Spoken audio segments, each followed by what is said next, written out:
Panvision TV presents. জুমাতে বিশেষ কোনো পোশাক মানে পোশাকের গুরুত্ব আছে কিনা? জুমার দিনে ভালো পোশাক পরা বা মূল্যবান পোশাক পরা বা একটু পরিপাটি হওয়া, গোসল করা, এই বিষয়ে কোনো গুরুত্ব রাসূল দিয়েছেন? গোসলের কথাটা আমরা বলেছি একটু আগেই, সুগন্ধি ব্যবহার করা। জি, আল্লাহ সুবহানাহু ওয়া তাআলা কোরআনে কারিমে বলছেন, ইয়া বানি আদম খুযু জিনাতাকুম ইনদা কুল্লি মসজিদ। খুবই গুরুত্বপূর্ণ। আদম সন্তান, তোমরা যখন মসজিদে যাবে, যেহেতু আল্লাহর সামনে দাঁড়াবে, জি, আমরা দুনিয়াতে কোথাও বেড়াতে গেলে সর্বোচ্চ দরবারে ভালো পোশাক পরে যাই, তা আল্লাহর দরবারে যখন যাব তখন ভালো পোশাক পরে যাব, এটাই যৌক্তিক। জি, তো এই জন্য যেহেতু আর অন্যান্য মানুষ আসবে, জুমার দিনটাকে ঈদের দিন বলা হয়।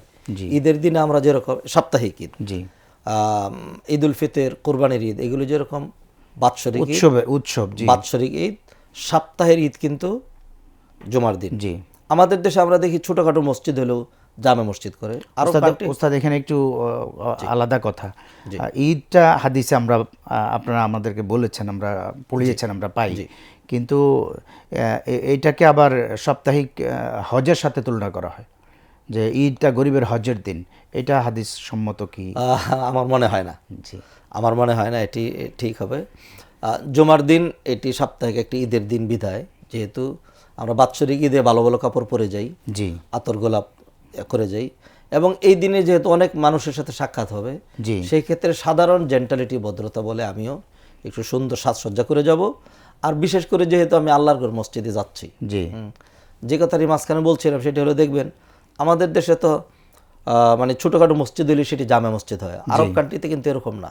আরব কান্ট্রিতে প্রতি এলাকাতে অনেক মসজিদ আছে, কিন্তু জুমা সকল মসজিদে হয় না। জুমা হয় জামে মসজিদে, একটা বড় মসজিদে।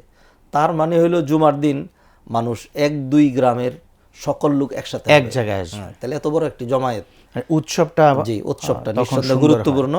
তো তখন নিশ্চয়ই আমি এটি চাবো যে অন্যান্য মানুষের সামনে যখন যাচ্ছে, আমার পোশাক পরিচ্ছদ এটাও যেন সুন্দর হয়। আর সবচেয়ে গুরুত্বপূর্ণ বিষয় ওটি, যেটি কোরআনে আয়াত দিয়ে বললাম, যে আল্লাহ সুবহানাহু ওয়া তাআলা বলেছেন, খুযু জিনাতাকুম ইনদা কুল্লি মসজিদ।